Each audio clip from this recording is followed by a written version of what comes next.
getting some erectile dysfunction with my guy here, not having a little difficulty. There we go. He was having. I had to do a little manual stimulation of the phone holder there to make that happen. Might have a little bit too much chest here. Might be too erotic for some of y'all. I don't want to get y'all sprung, as the kids say, or they used to say back when I was a kid. The kids said sprung. Now I don't know what the hell they say. Yeeted, or is that too old? Are we done with yeeted already?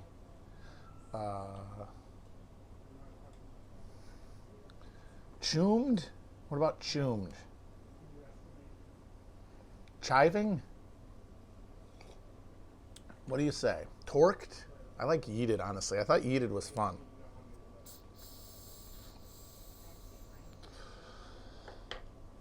We're totally blorped, man. We're totally blorped. I know I'm blorped. We're all very blorped to be here. Scro. Something like that.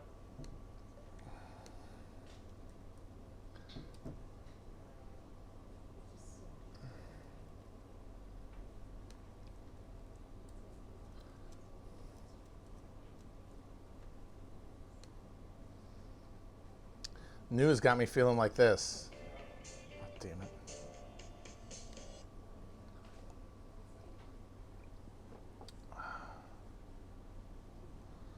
Fucking YouTube.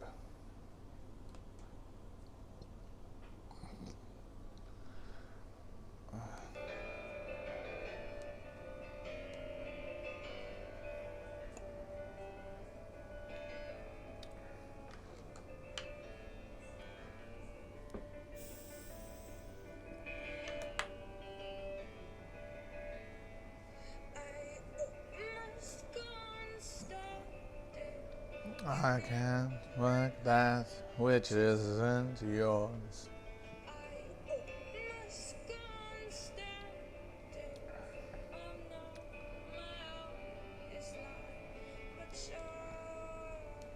Après-moi the deluge, baby. But that's always the case, right? Everybody thinks that.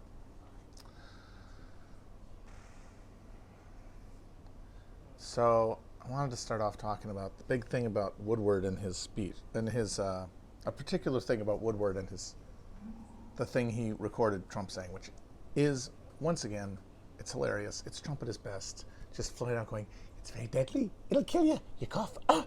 And the very important thing is the air. You gotta breathe. You don't have to touch somebody. The way he has to explain it, if anyone has read it, the way he explains to Woodward how breath bubble, like air droplet transmission, the way air droplet transmission of disease happens versus skin to skin contact, as though he invented it, as though he had to crack it himself. Just, he's one of the dumbest people on earth. It really is funny. And people say, no, he's smart. It's like, he's one of those people who is his transparent need to be loved, his transparent and deep and abiding emptiness that he has to fill at all times meant that he assimilated what celebrity meant in this country faster than almost anybody in we have. The one talent he has shown in his life is being famous. So that is a skill. That is an intelligence. By any definition, that is genius. And the thing is people have to be able to be thought of that way. Like, Trump is a genius, if you want to talk about genius as the ability to process quickly some vector, like some question, some array. Like, there are physical geniuses who are good at sports. There are mathematical geniuses who can master, the implications of numbers. And then there are geniuses who understand what it is to be famous and then make themselves that way. A savant. But the problem is that the job of president traditionally has not been that of savant in that way. First of all, not in any way. The president being a savant is a terrible idea. The president should not be a savant in any one thing, because it means that they're wildly, wildly incapable in all the other ways, because it takes too much concentration to keep yourself pointed in that direction, especially when you're dealing with the fucking rotted oatmeal that is Trump's brain at this point. But because we've turned politics into a spectacle, of course, a genius of media, a genius of fame, would of course take power. Of course he would, and he did. And so we've got a guy who is a genius at staying famous. Look at what he did with his modest gifts without ever planning for it. He did something that the greatest minds of policy and politics have set themselves like a fucking guided missile for their whole lives and come up short. Bob Dole spent his whole life trying to be president. My God, Henry Clay, the guy invented a political philosophy. He forged like Whiggery, was like a transitional fossil in the creation of like modern developmental modern like Keynesian economic theory. Like it all kind of started with Clay. He gave us like the model for like the post the model for Henry Clay gave us the model for what like the state should do in the liberal conception, Whiggery. He invented that shit. Never got to be president. Never got to be president. He ran, got his ass kicked. His own party at one point, when they thought they could win, when they thought with Van Buren dealing with the crisis of 37 in the 1840 election, they thought, we can actually win this one. We don't want to put Clay out there to get his ass kicked again. And so they denied him the nomination. They said, look, we love you, but we want a general. We want a beautiful general. Somebody who can reach beyond the nerdery of the dorkish Whigs. A guy who just fought in the big war. Remember? The big war that we opposed. And, because the Whigs were not the party of westward expansion. That was the Democrats. The Whigs were the party of, hold on a second, wait a minute. So Harrison was like an embodiment of like the democratic frontier aesthetic, but he was also a genuine Whig in that he believed in the American system. And so they give it to him, and Henry Clay got so pissed that when they offered him the VP, he didn't take it. He told them to fuck off. And so they just decided to do a further bit of bridge building by extending the nomination to John Tyler, who was not a Whig at all. He was a Southern sectionalist. He had broken with Jackson over the question of nullification. And they brought him in under the theory of the big tent, which is exactly what ended up biting the Republicans and America in the ass with Andrew Johnson. It was a similar situation. They got a guy in there who had no truck with the Republican platform. And he explicitly wasn't. He was a Democrat. But he abided by the principle of unionism, which was transcendent. The way that the Whigs in 1840 wanted anti-Jacksonianism to be the providing ideology, and everything else was subsidiary to it. And then, of course, Harrison dies of the poopy water almost immediately. And instead of having Clay, the actual founder of American Whiggery, in power with the Whig majorities in the Houses and Senate, they get a guy who doesn't buy any of it and vetoes their entire platform. I mean, my God, what a blunder! One of the biggest blunders ever. And it was Clay's blunder to make because at that point Harrison was the oldest man who would have run for president. He was 68 at a time when that was like the life expectancy for a rich guy.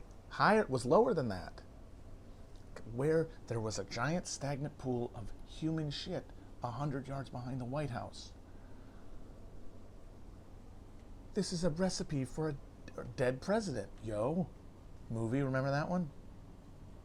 And instead, out of pique, Clay says no. And then the entire Whig agenda is destroyed. And it eventually was recaptured by the Republicans. Like, the Republicans continued the Whig tradition, for sure. But like that Whig Republican engine has been the mechanism whereby capital expansion through America has been ratified from the bottom through like popular consent. Like that's been the connection between the state and like the economy, the political economy. That was the chassis for modern liberalism.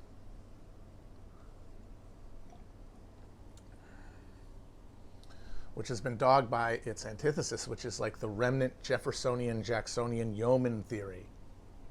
The yeoman concept of minimal government, maximum personal liberty in a context of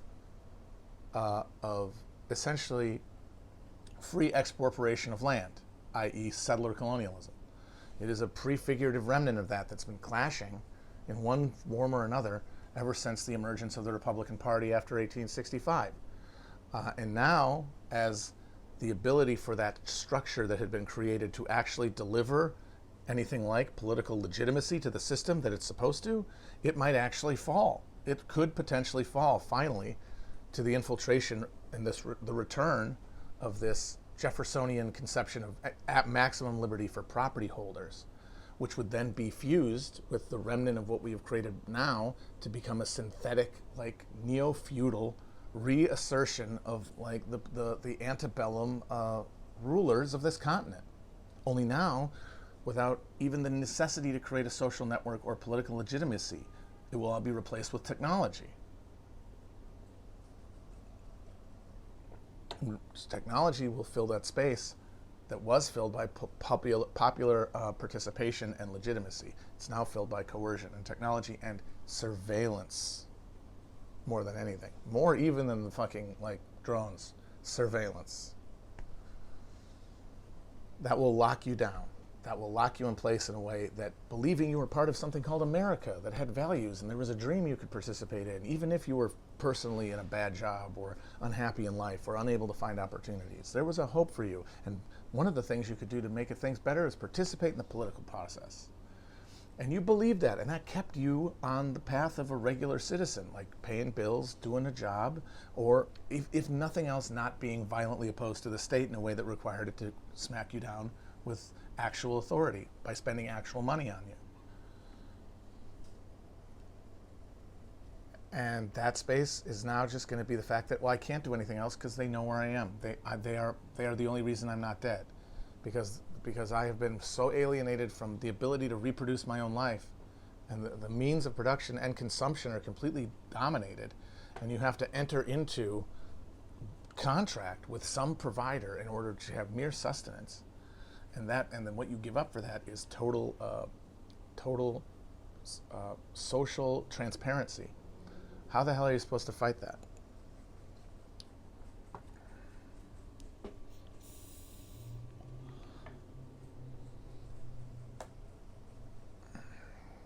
So yeah, like this like the thing Bernie and even Biden and like the never Trumpers are trying to hold on to is this last stand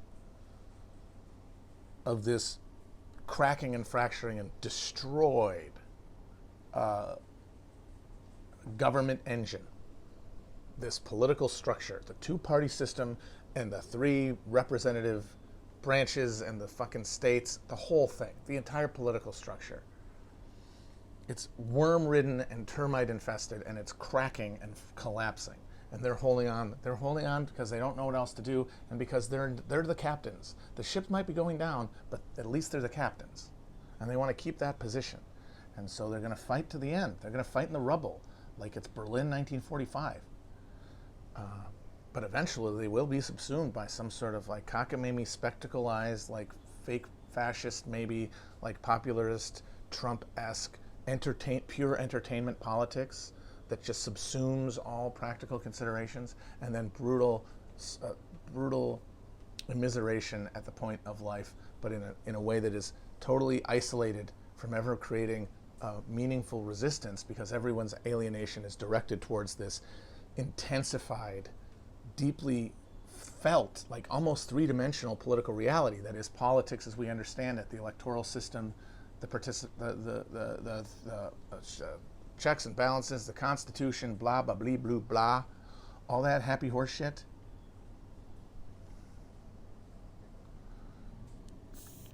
And the thing is what's drawing this down, what's making this happen is that we've entered the lifeboat.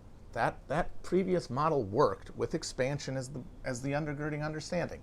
We will always have frontier to give off. Like the first thing the Republicans did, the first real thing they did in power, besides raise an army to put down the rebellion in the South, was sign the Homestead Act, which opened a vast swath of the Louisiana Purchase to the homesteading of anyone who put down stakes and stayed there for 5 years. Free real estate. On a scale never before done in any Western civilization. That kind of land reform took generations, and in fact never happened in most of Europe. In Latin America, it has also largely been fought and almost not happened, because we imported a European proletariat rather than enslave and then colonize, or not colonize and enslave, an indigenous proletariat, which is the difference between northern and southern colonialisms. But that meant that we could keep people on board even as labor was being exploited, even as war was being fought on mechanistic levels far beyond anyone's consideration even a few years previously. There's always land to give. And once the land gave out, there was, just at that moment, the possibility of global domination. The America being the world hegemon. Just a time to take up for the frontier thesis being closed, being read out of history. Boom. We have the new frontier. And then after World War II, my God, it's beyond empire. It's like global subsumption, something never before even considered by Alexander or Napoleon or Hitler. But that broke apart in the 21st century on the rock, not of 9/11. 9/11 gave us the conditions to pursue our final Icarus-like flight into the sky, our final mad thrust towards control before the fucking rictus set in and our blood vessels started bursting. The last grab of the dying man as he gets pulled down deep by the heart attack. That was Iraq. Iraq was going to be where we made the future safe for America by bedding down the demons we had unleashed by 9/11, which had infiltrated us to the molecular level. And it did the trick, but it was dependent on us winning. And guess what? We didn't. It was not because it's because they overestimated their capabilities. That old collective Dunning-Kruger effect kicked in. They'd spent so much time building themselves up for propaganda purposes to themselves, to the people of the country, the people of the world, America's indomitable power, that they had to assume in a moment of need that it was there. And then, oh, what's this? Oh no, maybe I had a few too many fucking steaks after all. Boom. And that's why we're now in this mad gasp at the end, this grasp, this horrible realization that we're no longer sailing to the frontier. The ship is sinking, and it's grab what you can and go overboard. And that's where all the white nationalism comes from, and that's where like this nascent socialist spurt comes from. But the sad thing and the terrifying thing is that these are just epiphenomenon. Like these political cultures that we think are so important, the new left, the alt-right, or like ethno-nationalists, Pepes, whatever you want to call them, they are steam venting off of a social structure that is inert. They're just the most febrile tendrils because they are the overproduced elite of the dying middle class. They have the time, they have the vocabulary to express their alienation. The vast majority are inert in the sense that they are alienated, but they cannot give meaning or definition to that alienation. And that means that we cannot win at the level of symbol. That's the horror. There's no argument taken place in the discourse, no amount of information, no event reported on will ever give us any sense of power. We will continue to exist in the agonized state of eternal anxiety, of trying something, kind of knowing it doesn't work, but not having any alternative, and so just crossing your fingers and hoping it does. That awful state that drives people to things like fascism, the flight from the freedom of that moment, that uncertainty of like, what am I doing and why? Is this even going to happen?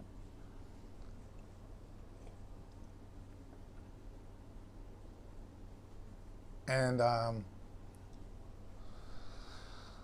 that means it has to come from like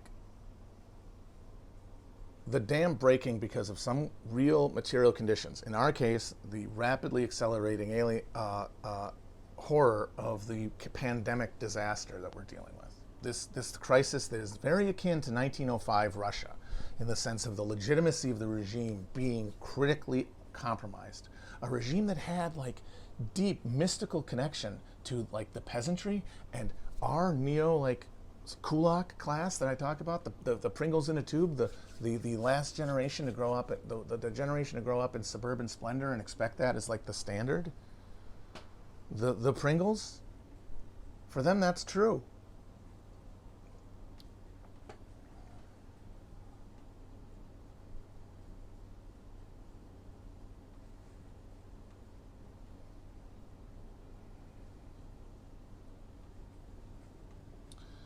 But for most people, they're only experiencing this as alienation. And the thing is, because we're going to get more alienation, people are going to experience things differently. And the hope is that that breaking of the dam will rearrange people. And they will see things new, and they will experience things anew. And they will see the world with fresh eyes, and that sight will give them real understanding. And I know that sounds mystical, and it sounds like a cope, but that's literally what I'm describing is any revolution. Because it works through the structures that exist prior, but it has to be powered in the moment by engines of, in the moment, emotional overcome. My heart cries out, I have no mouth, but I must scream. And it's that energy that powers movements. But the thing is, it can't be spontaneous, and that's the anarchist failing. The anarchist failing is, as you think, without structures to direct the flow, just this waiting for the popular uprising will happen, and you will get something that's non-hierarchical and won't have all of the icky features of an army that's trying to impose power over and control means of production. That's how it starts. That's the fucking like gas in the engine. But the only way that it catches is if it's directed by existing institutions, and that's why the motto always has to be: if you're not in the exact moment of crisis, and you have to like make a good faith effort to figure out what that is. You have to be building towards one instead of expecting one or trying to incite one ahead of time. But the thing about this like reality is it's very, very unappealing. And that's why I was talking so much about how we have to act from love and not self-interest. Because if we act from self-interest, the self-interested thing to do is take the bet that things are only going to get worse, and then pile high, gather rosebuds while ye may, tune out politics, literally become apolitical, or give yourself over to just like the libidinal gusher of like wild, like confrontational violence, apocalyptic violence, and fantasizing about bringing that about or trying to bring it about. It's not going to be enough. You have to be like, I am building something for someone who has to come later. I am seeding the bed because someone has to seed the bed. Not everybody can fucking harvest. Some of the people who sow are not going to live to reap. And they have to feel in their heart as much love for the person in the future who might be able to reap as they feel for themselves, or at least enough to direct them towards that goal rather than personal satisfaction. And I'm saying I'm not there yet. But I'm saying that's the challenge we all have to face to like initiate enough of a kickstart to this process. This is all I realize, an incredibly long and detailed and oh my God, half an hour long digression from what I was actually going to talk about today, which is the liberal response to the Woodward revelation and the tape. And it is, obviously, I understand why people were morally horrified at what Woodward did. He is a creep. He's a spook. He was likely CIA asset. He wrote a whitewashing CIA book. He like launders money like Trump does through his fake foundation. He was a naval intelligence officer until right before becoming a fucking Washington Post star political reporter, just in time to destroy the presidency of a guy who just happened to be abrogating to his personal self the entire prerogative of the deep state, foreign policy and defense policy, the things that are not the president's to have solely to his own power. It raises a lot of questions. And anyway, he's a creep. And doing what he did was purely self-interested. Like, the guy is a moral slug. He doesn't think of things in moral terms. It's all transaction to him. Like, you give some guy a puff piece here, he gives you a good juicy scoop there. You're not judging any of it. You're just weighing it. You're a middleman. That's the way they see themselves. And that's the old journalistic idea. And you can argue with it, but it's what they think. Anyway, people are mad at him because he didn't think of like the fact that people needed to hear this. And I understand why they're mad at him, but I do think it's interesting to see how visceral the response was in terms of people who said basically that all the people who died of COVID in the US, the 200,000 and the maybe 500 who will, are on Woodward's head because hypothetically, if he had released the tape in February while Trump was saying it's not a big deal, and he said, yeah, but you said this to me, that would have somehow stopped what happened from happening. And to that I say, I don't think a single person who feels that emotionally could explain to themselves how that could happen realistically. like, what's the thinking here? You know, like people see, oh, Trump said one thing behind closed doors and then he did another thing. What? I guess the thought is people wouldn't be able to lie to themselves about COVID, and they'd be like, well, I know he says it's a phony here, but he said this, that it's real. Or that Trump would be forced to be like, you got me. I take it seriously now. That might have changed the contours of the distribution of the pandemic, but I don't think we would have escaped pandemic spread in this country. I will say that. We would not have, and beyond that, it's like, well, you're talking about random chance now. Like, what are you really mad at? And for people who are acting like this is like a moment in history that could have changed the river of time, I'm sorry, no way. And I think the reason people have an instinctual, even if they understand it logically that it doesn't make sense, they instinctively think that this is a real possible thing that could have happened, because they are completely captured by politics as a spectacle, right? Like, you can say, oh no, they want you to vote, but it's like, yeah, but remember, voting is just this symbol. The voting stands in for 4 years of obeying the law. Like, you spend 4 years being exploited and having that exploitation then rendered into like a culture for your consumption all year. And the thing that makes you consent to it is that you wait in line and you fucking put a vote in. That it's the ritual. It isn't actual action. It is a ritual as much as watching a debate or arguing about them are. It's ritualized behavior in that it's not meant to actually interfere with the real structures of power. Now, those things do activate at the level of the politicalism. People we vote in to do that then do exercise power and influence that does direct history. I think that's true. But they are doing it with only the faintest whiff of momentum coming from below. The real engine is the real governing is done at the level of negotiating between firms. Because those are the people who have access, who are there every day. We select the people to go and do it, but then they do the real governing with the firms. And the stuff with the firms is made invisible, and then all we see is the puppet show. And I know this sounds like a cliche, but I mean, this is literally how this stuff works. And those are heavy-handed metaphors, but they're also accurate. Because the crucial thing about that metaphor is that something is a whole and is operating as a mechanism, but we culturally only engage with the mechanism, with the front of it, with like one gear spinning, rather than the entire machinery. And that's so that we keep thinking that's the entire thing. I mean, it's sleight of hand. They think that now, even as we have seen the erosion of reality in front of our faces, as like everything gets hyper-normalized before it even happens. I mean, like, you could argue that Blade Runner 2049 hyper-normalized what's happening in California already, because everybody thinks they're like blowing people's minds by showing pictures of Blade Runner and being like, oh my God, this is Blade Runner. What they're actually doing is they're recreating this ritual of recognition and then assent, like, oh yeah, Blade Runner, that movie, that was a fun movie, that was a good movie. And you know what? There were still cool cars. There was a guy with a robot girlfriend and a gun. Hey, Harrison Ford's here. It's still our world. And so when we see it, it's like a recognition that is relief.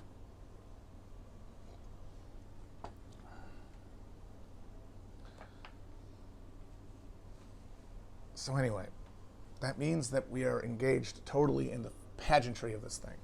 And we give it meaning, which means we have to think that on its terms it works. And so the way they think things work is that if enough people at the right moment hear or see something bad or good about a leader, that it will change their minds in such a concentrated way that it literally cracks the foundation of reality. Like, it stops the gears of history and breaks them. Like a miniature example of this is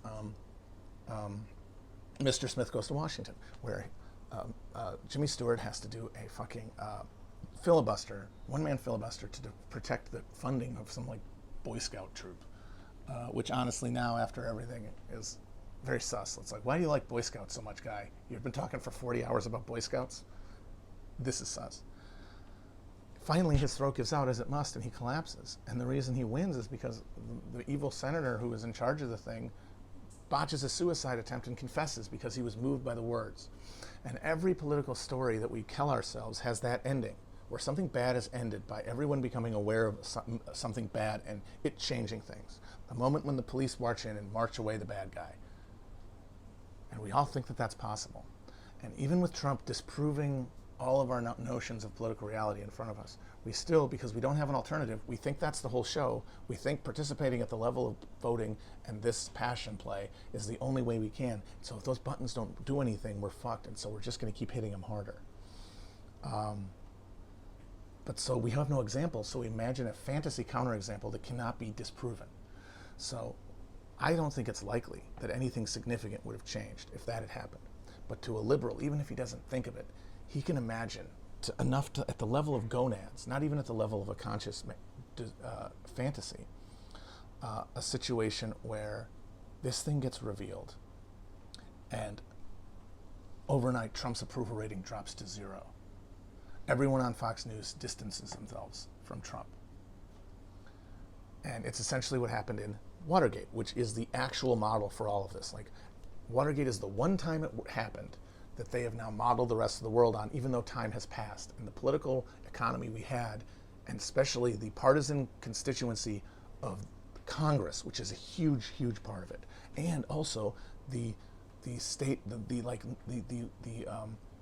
hegemonic status of the media as a trusted third party. Those are inconceivable now. Those conditions do not obtain. But that fantasy of Watergate is the fantasy that motivates everything. And it's even beyond the election. It's even beyond the election. And that was always what impeachment was about. And that's what all of it boils down to, is there's a one version of reality where something different happened, and we got the final thing. And so they're mad at Woodward for not having a thing where, yeah, like what would have happened is they would have done another impeachment, and he would have resigned or been arrested. Right? You have to admit that's what you're thinking. Because what is any other scenario that changes things? Ted Cruz has to go on TV and tap dance for a little bit and pretend to not understand the question when asked about the president's comments. Trump just bebops and scats. What really happens is that the structure of America at this point could not accommodate fucking coronavirus. We are a rickety goddamn carousel, and everyone knew it. When Trump talks about how he didn't want to make a panic, he didn't mean like people running in the streets like it's War of the Worlds and they think that the radio is real. It's the market collapsing. The market collapsing. The prospect of all of that capital disappearing overnight without giving people the people at the top, time to hedge, time to make sure they shorted that motherfucker. And that would exist no matter who's in charge. So Hillary Clinton, she would not have gone outside and said, it's a hoax. She never would have done that. But we didn't have the rapid response to deal with this thing. We didn't have the capacity to make enough masks in time. If we told people to get masks, the reason we told people not to get masks is because we didn't know we had enough. So that's the thing we couldn't have done. So it might have reduced the spread, but the spread was inevitable. Look at the performance of the Democratic governors, these guys who were supposed to be the heroic alternatives to Trump. These guys have the most blood on their hands. And it's not because they're uniquely evil, it's because they're big states that got it early. And what happens when you're a big state that gets it early is the economic reality of just annihilating that much value overnight over something that might happen, because what if we catch it in time? What if we catch it? What if we stop it? What if we contain it? What if we get a quick cure? Oh, it's actually this old thing. Oh, what if we get a fast cure? What if it just dies out? What if it goes less lethal? People don't know that much about science. And that's what Trump did.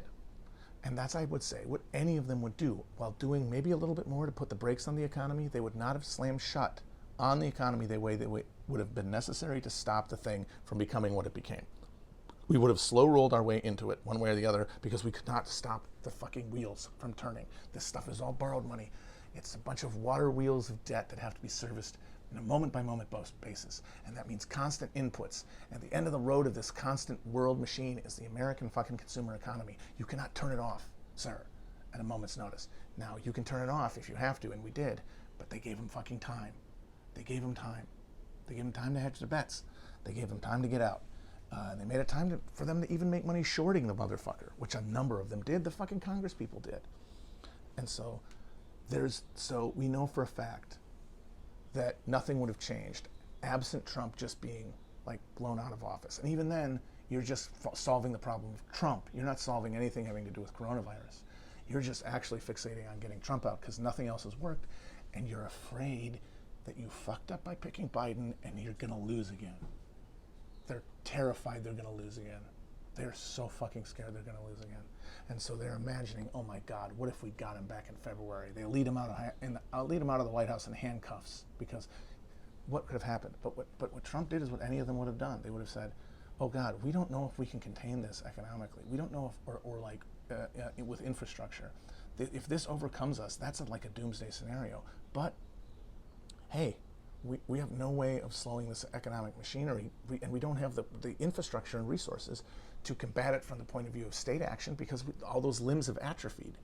We fucking stopped creating a reinforcing structure of like response nodes out of like the bureaucracy of the state employees. It's all been sold off. So what Trump did was stall and try to hope that something miraculous would happen. And he keeps saying that, oh, it's going to go away. It's going to go away. Bye-bye. It's going to go away, because they cannot conceive fixing the problem. And that is beyond Trump. Now, Trump is a particularly unimaginative one of these guys, and so he had even fewer ideas than anybody else, which made him more in denial than other people, because he was so sure he had no alternative. They were all in some stage of denial, and I would argue that stage of denial, coupled with the actual impracticalities of imposing the system like this on us, because even if Trump says it's real, you look at QAnon, like how many of them would take his vaccine? I don't think that many, or certainly not all of them. So you have these rips and splits that could be exacerbated by the fact that for local officials, it will always make more sense to kowtow to people who want you to stay open, because they're going to be richer, they're going to be more important to your electoral future.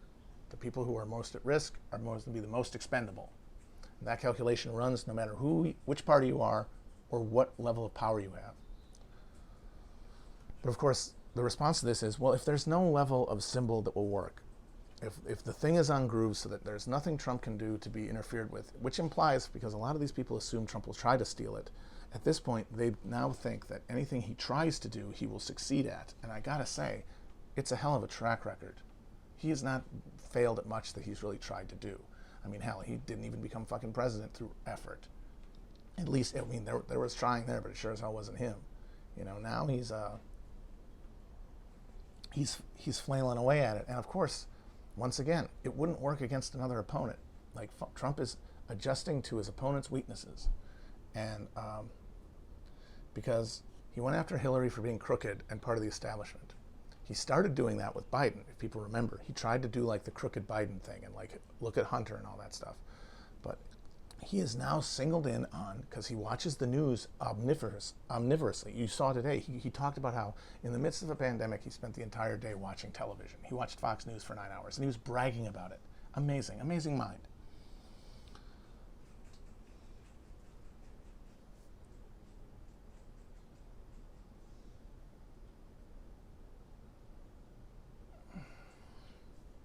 So he watched all this TV, so he knows what the feel of the moment is. He gets the grooves, and he sees that Biden's thing is, where is he? Biden's thing is, what is his actual response to this? Everything looks in turmoil. We want something better, but are you actually safe harbor? And his answer has been, look, Jack, bye, thumbs up emoji. Here's me in Farmville.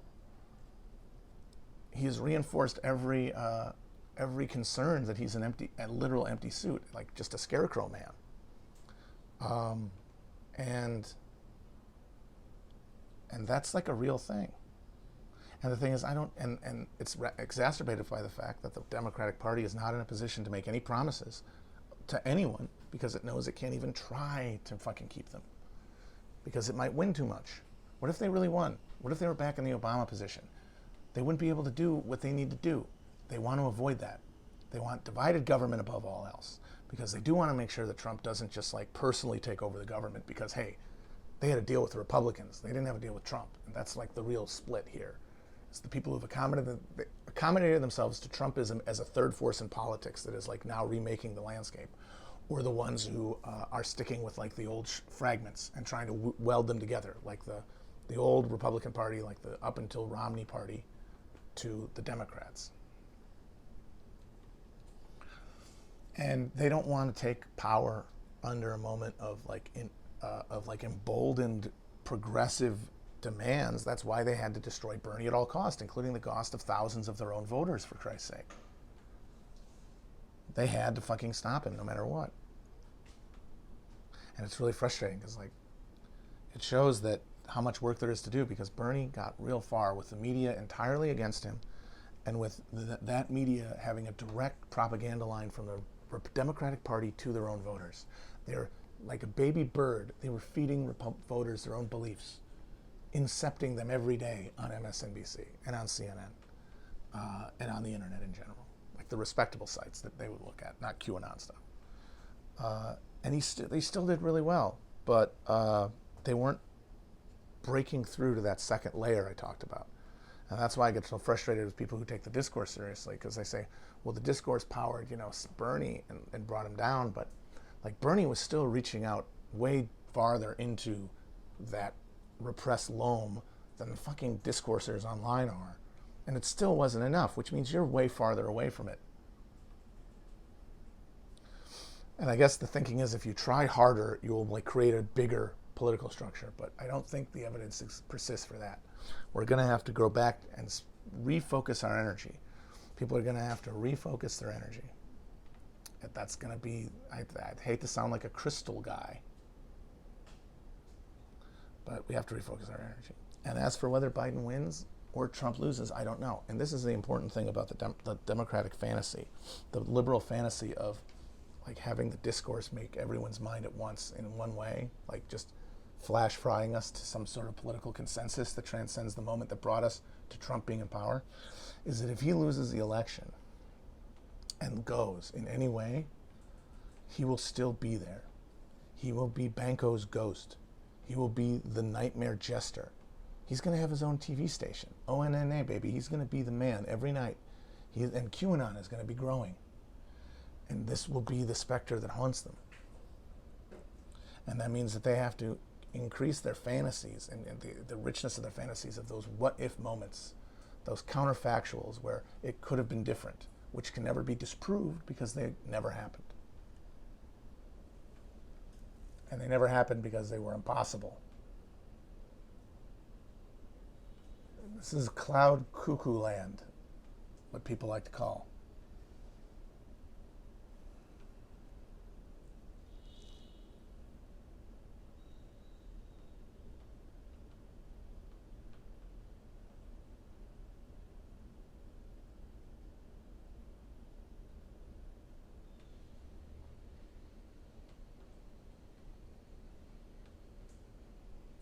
Yeah, I saw that Antifa is now to blame for the fires. That's of course going to happen because it's all a unified field.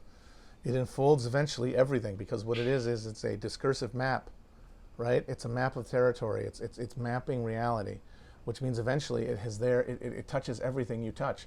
If reality is your understanding of like the media, then eventually that's why they talk everything's about celebrities. They have to incorporate a huge part of their life, which is celebrities. They observe through celebrity culture and through media. Things they watch, they have to be part of it. Everything, politics has to be part of it. It's totalizing.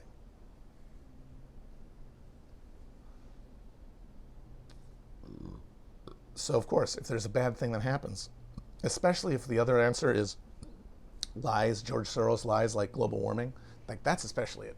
If there's a non-political explanation, maybe you don't have to get to it yet. But if there's something happening that is part of your media diet that does not have an explanation within the rubric of Q, it becomes an irritant, and you have to neutralize it. And so, somebody makes a fake post about Antifa guys getting arrested for setting a fire, and then they send it out. And even that person doesn't have to be cynical. That person could be earnest. That person could say, yeah, I don't know this isn't technically true, but I know they did it, and I am justified in doing this because it serves the greater good of getting out the truth. And that's why you could never ask anybody who retweets any of these old Q people who post insane shit that is clearly not true. Like, do you really think Ilhan Omar was quoted saying, I am a whore for Allah and I must, decapitate your blonde children? Like, what the fuck? They would say, yeah, but she thinks that. She thinks that. And that's all it takes, because it's worth it to get it out there. Because otherwise, they're going to cheat and keep it from you. So now Antifa, and apparently people are patrolling ground areas to keep out Antifa. They're way more likely to start a fire by like firing off a few rounds into the. So apparently there was a fire caused by some guys shooting off guns in the vicinity of like dry timber. So they could be out there shooting at fake Antifa guys and light their own fire. Things are getting way too on the nose, man. That's really the moment, isn't it? The moment now is all that is subtext rising and replacing text.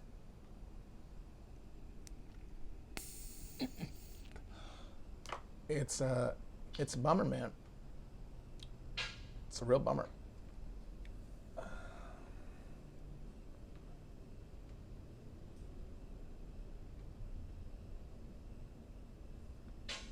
I saw the Adolf Reed thing. I thought it was really funny the number of people who go immediately after he starts talking, oh, they got to him. Unless you're like, these people think, all of them, ID people too, their concepts are essentially, things spread by like viral patterns. Like you either replace someone's brain through some combination of social pressure and their own desire for advancement, and then they just become zombified versions of themselves. And I think that might happen sometimes, but for the most part, people are acting out of earnest what they think is good faith. They just have different priors, and that you have to resolve them through engagement.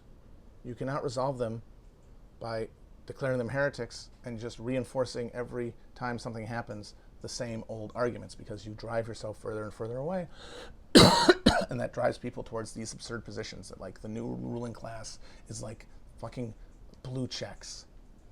Like the real ruling class of this massive world bestriding colossus is anxiety Brooklyn blue checks. That is an absurd concept to me, and I reject it fully. And I think that the embrace of it is an attempt to turn that deformed spectacle of Twitter, that like this island of shit, into the universe. Like you're on a dunghill that you've decided is the cosmos, and you're going to kill anybody who walks over and says that you're wrong. Hey, get off the piece of shit. And so people drive themselves to absurd conclusions. And as I have said, on all sides, people have to have a point where they reach, oh, am I just doing this because I have to get more and more psychic pleasure and enjoyment out of higher and higher staked arguments because I feel less and less at power in my miserable life? Am I just coping strictly and not focusing my energy at all on redirecting, like, away from just reinforcing this sick need, this fake angst where half of my pleasure is pain, half of my love is hate, as in like consciously, as in like half of the love I feel in the world is actually the hate I feel for these other people. And that's what drives me. That's sterile, and it eventually overcomes your reasoning, and you are no longer right. You're not even right. It's one thing if you were arguing these points and you were right. Now you're not even right. You're off the fucking beam. Oh shit. But you'll never know, because anybody who tells you you're off the beam, they sold out. They got to them. And now you're floating off into space. And all I can say then is bye-bye. That's why I don't engage these questions. I say bye-bye. And this is why if Adolf Reed did say that somebody got to Angela Nagel, I don't think that's true either. Because he is using that reasoning that got him there to continue moving on, even though he realizes, oh, I'm like really just reinforcing an argument I'm having on the internet. I'm not trying to get to the truth. If she does something else, it's because someone got to her, because I'm still thinking in those terms. I'm still thinking in like, there's the pod people and there's the real people. Not we're fucking moving from different priors and banging and grinding off of each other and bumping and grinding off one another. Both of these are wrong positions. I think the people, those people some of them have been making money and some of them are willing to sell out, Mussolini style, on both sides. Like the number of people who are just like total scammers and absolute nihilists who consider themselves super woke and ID Paul and like the most sainted, pure being of like white prejudice recognition. They take that fact, the fact that they have a pure understanding of racial dynamics, even though they're white. They've transcended their white taint, their guilt. They've transcended their guilt. Well, because that, I can see things clearly, and America is too racist. Everyone else isn't as good as me. Nothing's going to get better. So I get to do the same ego piling on selfishness as like the fucking disgusting chud monsters who, like Alex Jones, who are just going to sell supplements while the world burns. They're going to laugh themselves to the bank because, no, I'm a good person. I'm not just being cynical, but I'm so good that I know that this can't be redeemed. And in the meantime, it's good for me to advance myself. If you are POC, you can say anything I do to advance myself is justice. And if you're a white person who has like fully acknowledged their privilege or is so aware every moment that they could never acknowledge their privilege, then you deserve it for being better than all those other awful white people. And those dynamics reinforce each other. And the thing that the main point I'm making is none of it requires anybody to be got to either by deep-pocketed insiders, like hedge fund guys, woke capitalist corporations like Nike or fucking or the Gates Foundation. Those people do exist. Like one of the leading prison abolitionists is underwritten by the Ford Foundation. Does anyone know that? Is anyone aware of that fact? Ford Foundation grants for prison abolition. We're going to have a Ford company, but we're not going to have prisons. That's the world that they are trying to sell you. But that is not everybody. And going from the assumption that it's everybody will leave you like spinning around in a circle trying to find a wall to avoid getting stabbed in the back because you can't trust anyone. And trust is the beginning of everything, because trust is what builds, trust is the basis for love.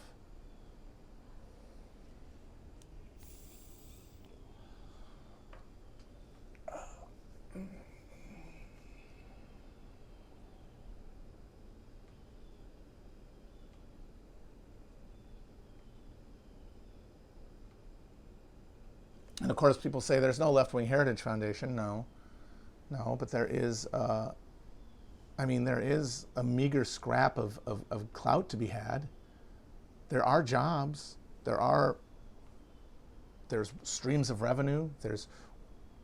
You could get a fucking woke podcast, a woke Patreon, a woke OnlyFans. There's something to be had. It's not as much as you could get from the Heritage Foundation, but you're good enough to not want that. You have enough principle. You are better than those people in a fundamental way. You have not given up the fight to the degree that they have, where they think the fight has been won. That's how bad they are. But you still stop short of like decentering your ego enough to be effective. And then you want to defend that position. Everyone's got to defend their position. It's grim. I know I keep saying it, but people need to keep hearing it, I think, because I'm getting new listeners, presumably. We're going to start on our own stream now. It's going to be podcast available, so presumably a bunch of people who don't fuck with YouTube, and I totally understand, or Twitch, once again, completely get it, are going to hear them. So I'm going to keep banging the dinner bell, because it's supper's on, motherfuckers.